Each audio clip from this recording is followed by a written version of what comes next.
All right. I am super delighted to come back and visit with my friend from China, Philip. Great to see you again. Great to see you, Mark. As we were Pity I saying, can't see you in real face to face, but that's the world of COVID-19 now.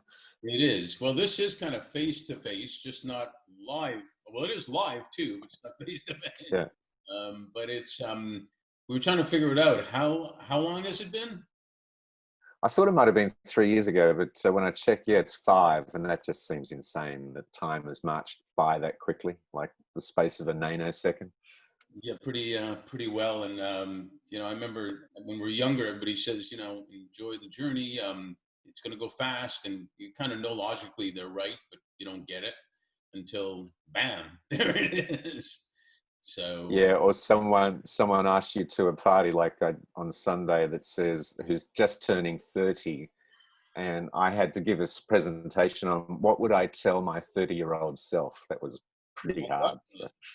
no, that's great. Somebody did a video once, a film on that. They filmed themselves at 18, and then when they were 60, they filmed themselves again and put it together like they're talking to themselves. Oh wow! It was brilliant. Check it out. The 18 Yeah. pissed at the 60-year-old for not keeping the dream alive, and vice versa. It was a fascinating film. I'd have to find it somewhere, but it was amazing. Oh wow! But it's great to see you again. Happy and healthy, and amidst all the things going on. And I know your background, but all these people that are watching most of them don't know your background. So if you can kind of introduce yourself and tell a little bit about it, that would be great. Yep. So I'm an Australian that's currently living in China. I've been working for just over 40 years. Most of that was in advertising agencies, planning and buying media. So actually spending my client's budget to reach the consumers that they were after. I then had a stint of about 7 to 8 years in recruitment companies, a little bit like yourself. So, helping companies find the best talent for their organization. And over the last 10 years, I stepped away from the corporate world and became an angel investor in local Chinese technology companies. That sort of takes up about half my time. And then a quarter of it is mentoring local Chinese and helping them through their life and their business. And then the other quarter is sitting on the board of, as a non-executive board director on privately held companies. So that's how I divide my time these days. No, you've done some great stuff, and I've always loved the because I looked it up again. I always loved your symbol of is it pronounced cowrie shell? The cowrie shell, yeah. Yeah, it's I love the fact that it was impossible to imitate, you said, and I looked back at my notes and then I looked at LinkedIn to recheck it again. How it was the first most widely used currency in the world for trading goods and services, right? Yeah, because it couldn't be replicated, it couldn't be duplicated. So yeah. Maybe we should go back to that. Yeah. You can't print them, mind you, but go back to that. So, hey, no, you've done some great work in, I mean, you name it, e-commerce and all sorts of things. But I'd like to ask you, with respect to your experiences and what you're doing now, everybody talks about having a why, but I like to phrase it a different way. Why do you do what you do? I love helping people. And I think I was pretty spoiled in the first 14 years of my career. I had a guy called Peter Irvine, who was my boss. And Peter was still, in my opinion, a great leader who demonstrates care for people. So it was, his caring of people in the advertising industry in Australia, and most successful people in Australia would trace back their history to working with Peter. So he was just a very good role model of, if you care for the people, if you, uphold your duty of care for your employees, your customers, your stakeholders, then you're going to be successful. So that role model, I've carried that forward, and I just loved helping people become their best and help them, get through the hurdles that stop them from either being successful or enjoying life, We've talked about it before, but even conflict can be healthy in resolving situations and allowing a couple or a business or colleagues to, move forward in a much more collegiate atmosphere and cooperation. So I just love helping people. So true. He sounds like he was ahead of his time with being one of the leaders who does care. Definitely, yeah, definitely. Well, maybe we need to invite him to be on the series. Is he still around? Yeah, he's still around. He spends most of his life now just focusing on that, helping Cool. Well, businesses and people. So yeah, happy to make the introduction to him. Put out an invite. That's the whole point, is to recognize leaders who care and to show that if you are a leader who cares, you actually can do better in business and for your community than a leader who doesn't care. Absolutely. Yeah. So to that point, it seems like it's taken decades to get corporate to realize that aligning their brand with social impact actually does work. It actually is good for business. It actually helps you attract the best people, because now, and you've been in recruiting, as you said, now the best people ask you about that. Do you care about the environment? Do you care about well-being to make a decision to join a company? So, you've been engaged in that in e-commerce, in marketing and mentoring your whole life, based in Beijing from Australia. So you're global. A little bit of a push question. With all that's partly revealed, what do you think differentiates you as a leader who cares? I think the key thing is I feel I have a duty of care. And when you've got a duty of care, that doesn't mean you're soft. That means that, you're willing to confront whatever issue it is and deal with it, and, remove whatever hurdles or obstacles are in the way of moving ahead and being successful. And I think my biggest concern with what I'm witnessing in the world at the moment is that there are very few leaders who have honoured their duty of care to their people, from a country perspective. And I would even criticise the leader of Australia. I think he breached his duty of care to the Australian people by doing absolutely nothing for 2 months. So yeah, to answer your question, a duty of care, and that duty of care is, sometimes you've got to confront people, just like I've had bosses that have confronted me, and it's with it's with a good intention in their heart that they want to make me better. They're not happy about a behavior or an attitude or some disrespect, something which in their opinion is not good for me and not good for the people that I work with or have to communicate with. So, duty of care, it's actually quite strange, but I think about 10 years ago, in Australia, at the Australian Institute of Company Directors, which teaches people how to become a director of a company. But, they introduced this concept of duty of care. And it's just so true. If you don't have that in your heart, then people are not going to want to join you. They're not going to want to work with you. So that's I think the single biggest thing, this duty of care. Yeah, I actually love that. And we were talking about sports leagues before, but we're all in one league.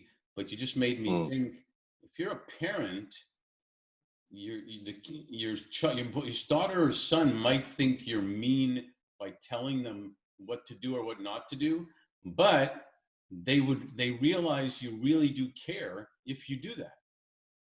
Yeah. And I know this is going to sound a little corny, but one of my favorite TV programs at the moment, which I've only because we're a little bit behind here on overseas programs, but there's a program out of CBS in America called Blue Bloods, which has Tom Selleck in the lead. Yeah. I really do, he has, as in his character as Commissioner Reagan, a real strong sense of a duty of care. Quite often in his conflicts with the mayor, he says, I'm not here to serve you, I'm here to serve the people. And if you don't have that in your heart, then yeah. So I really like that character.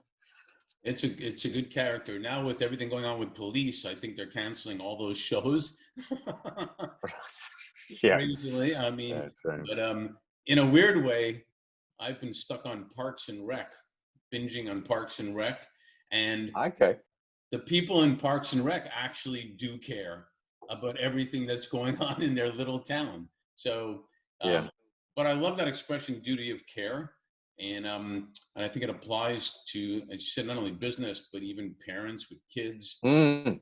and everybody. And you know, you'd often get maybe a teacher that is really tough, but then years later you realize that teacher cared also. Yeah, and I've had some tough bosses, and I didn't like them at the time, but when I look back on it, they had a duty of care, just like your parent example. Hmm. They were sincerely doing the best thing for me. I just didn't realize or like it at the time. Yeah, well, we can keep going on and on with this, but another one I just thought about was a great coach is able to get more out of a player than the player sometimes thinks they have. Yeah, because they may not have that belief in themselves because there's something that's blocking that. But a great coach knows how to unlock that, how to encourage them, how to lift their own self-belief and desire to do it. And every little step, every little win gives them more and more confidence. Yes, I can do this. Right. And when they look back on it, they go, wow, what was I thinking? Or not thinking, one of the two. Or not thinking. Yeah. Yeah.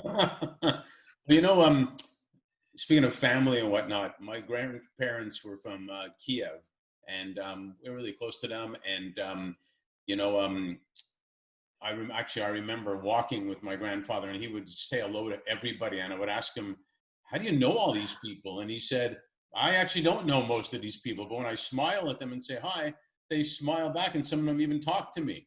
And so they would always say one thing. They would say in that Russian type of or Ukrainian accent, "As long as we have our health, that's the most important thing," right? Mm, yeah. And so I wanted to ask you, and then they would say education next, but with all you've been involved in technology, it's speeding it faster than the speed of sound. We have COVID upon us, a pandemic. And just when we thought that was enough, we have, at least here and now around the world, the whole tipping point of social justice, racism, etc. So with all that going on, we've kind of had time to, as we talked a little bit before, to awaken, Mm. if you will, as to what's important or what's happening. I want to know from you what your thoughts are on what our awareness is going to be, you think, when we're at work, when we're at home, in our community, in the future. So I think because I was looking at this the other day, people didn't have a voice to express their opinion in an open way like what we have now. Facebook only came onto the scene in 2005. Up until that point, we were relying on what people were feeding us in terms of news and information. Someone else was in control. So there were a lot of issues, a lot of abuses of power and things like that, that perhaps were not getting aired in a public forum like what they are now. So it's forcing, some of the not so good habits and people out into the open. They can't hide anymore. Mm-hmm. And what I really like with, this, I'll call it social media and sharing, is that, yeah, there's a lot of fake stuff that might be out there, but there's also a lot of awareness of issues that are coming to the fore that were not dealt with before. And, a classic one I can think of here is people's mental well-being. Right. There's 1/5 of the population, at least, that suffer from some sort of form of depression. And being depressed or being a little bit, mentally ill was frowned upon. But now that's out in the open.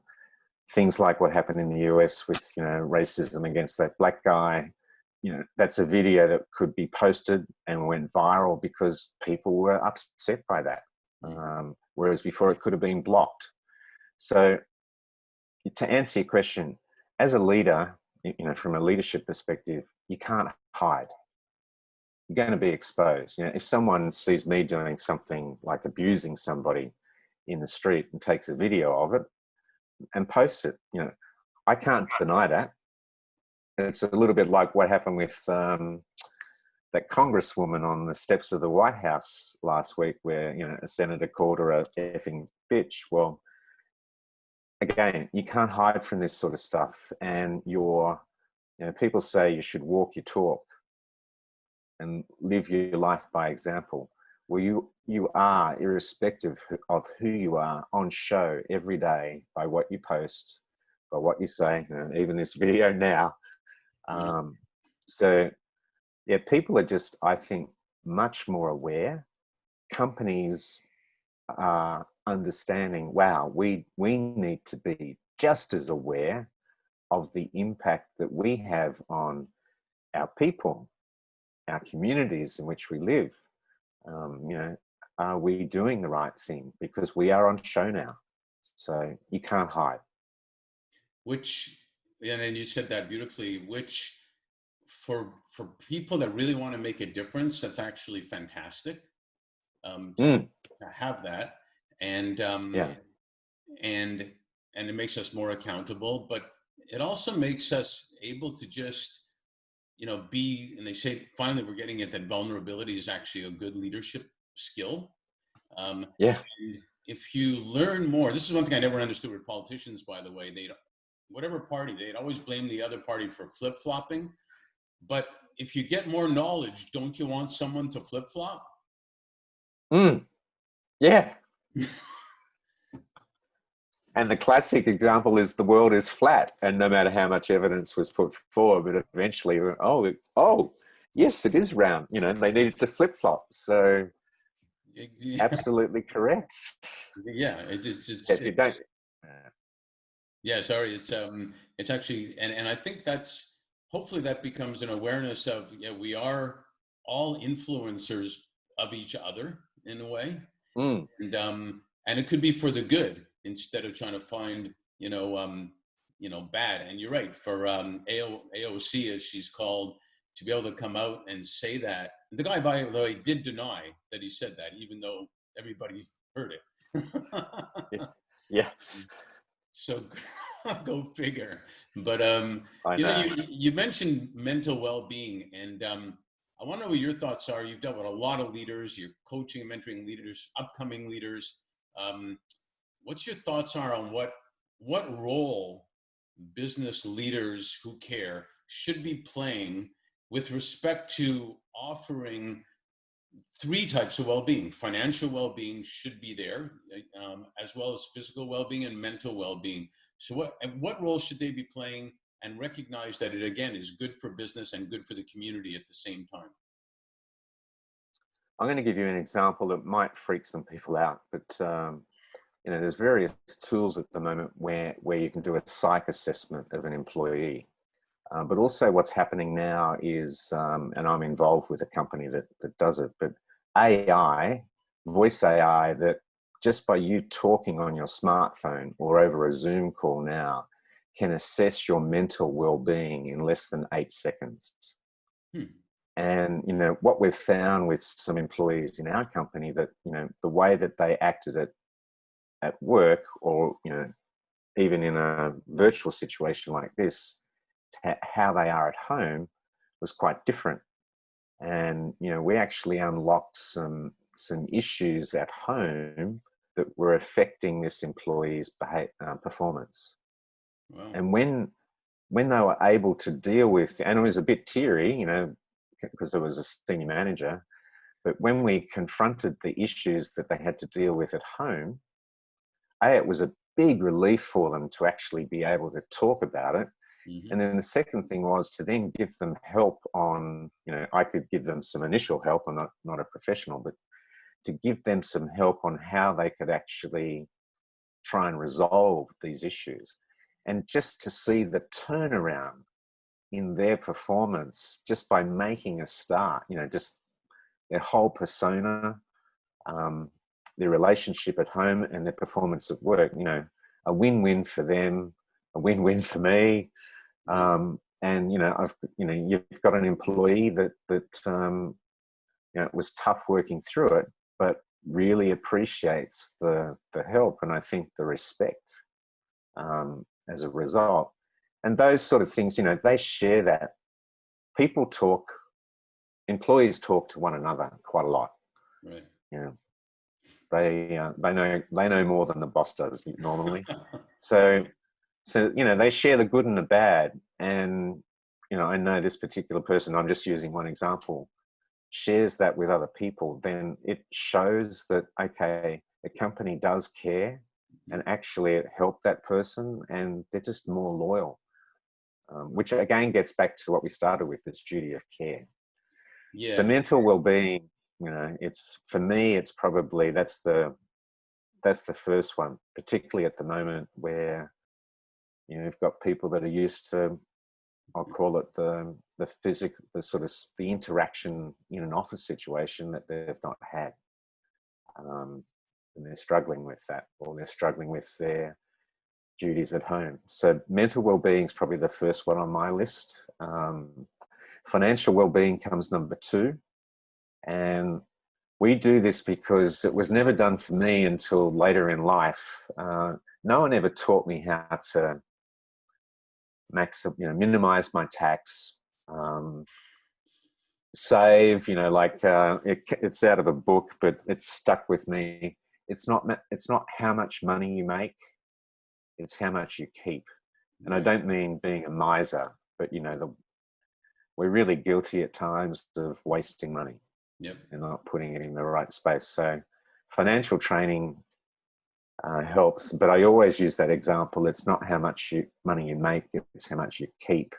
Yep. And one great thing about here in China is they actually have forced savings plans, which some people don't like, but 20% of your salary each month goes into a housing fund from the first day you start work. Then when you want to buy a place, you've got this cash that a lot of other people in a lot of other countries haven't saved up. So doesn't that go back to what we said before about sometimes you don't think it's that they really are caring, but they really are caring? Yeah. It's tough at the time. Yeah. And then later on you look back and you go, they really did care. Yeah, I agree. Well, it's interesting. And then the physical sort of third. The physical, I think, is harder. So, you can, historically, if you're in an office environment, you could have an office gym or do team exercises together outside. That's certainly here become much more of a challenge. We're starting to get back into it, but for 6 months of the year, that just wasn't there. It's interesting what you're saying about all of those, and one of the key points I'm getting at that is that you took away the stigma of whatever mental health thing was going on with that person, whereas before people were afraid to even say anything about it because it would go down in your HR file that there was something going on. Yeah. What are you going to say? Yeah, absolutely. What's in my personnel file that's going to be prejudicial to me moving forward? Yeah, people would lie. They'd say, I have a cold or I have the flu, even though they might be depressed. Correct. Yeah. And or they're getting angry in meetings. Something gets said and then they're ticked off, and you look at them and you're going, wow, what just caused Mount Vesuvius to explode? Well, yeah, it's a great point, because one of the biggest things I've seen, and again it goes back to sports and business, if a boss or a coach recognizes a mistake or something's off with that person, mental health, or they make a mistake or whatever, and they tell them, look, you made a mistake, it's not acceptable, but the best return on investment is not firing them or getting pissed at them, is telling them directly what happened and what went wrong and this and that, and then saying, get back on the field, we need you. Yeah. Yep. I remember when I had a car accident and I didn't want to drive a car. And my father said to me, this is like half an hour after the accident, you're getting in my car and you're driving home.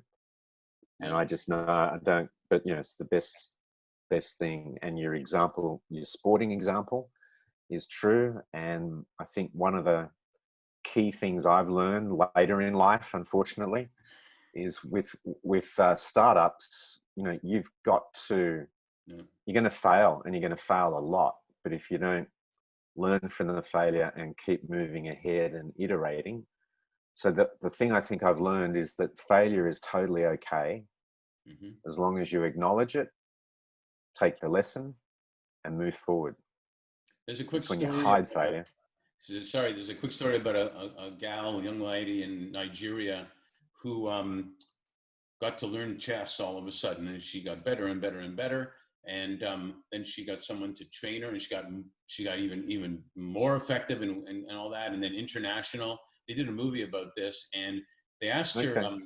you know, how do you do this? How do you how do you win all the time? And she said, well, I don't win all the time. So you do lose sometimes. He said, no, I never lose. They said, well, how do you not win all the time and never lose? She says, I win, and the other parts I learn. Very good. Very good. Yeah. Yeah. So to what you said, your dad actually showed you that you could feel that you could do it, but he also showed that he believed in you. Yes. And and I think when I look back at all my successes in my life, it's because other people believed in me when I didn't believe in myself. Hmm. And when you've got that encouragement, um, that's what helps you move forward. And back to what you said about sports, a great coach knows how to do that with his team, knows how to Absolutely. create Absolutely. winners. Yeah. So a couple quick questions here. Do you see this moment in time with a gazillion things going on at the same time as being an opportunity, however, to make real dramatic change in our systems and how we engage with each other? Yes, I think COVID-19 has accelerated a lot of things in this world. It's changed habits because people had no other choice. And I can't remember the exact words on this poster, but it was using digital. Have you digitized your business? And Right. what's whole? And the poster says COVID-19 has digitized my business. Right. Yeah, not the CEO's decision or the board's decision. So there've been a lot of forced changes in people's lives, and they've had to reevaluate a lot. So I think the key challenge now is, how do we re-engage after this time, and will we be able to re-engage as we used to in the past? And I think of all the times that I would travel internationally. Hmm. That may not come back for a couple of years. So, you've got to learn a new way of, it's not just video calls, but a new way of interacting with people.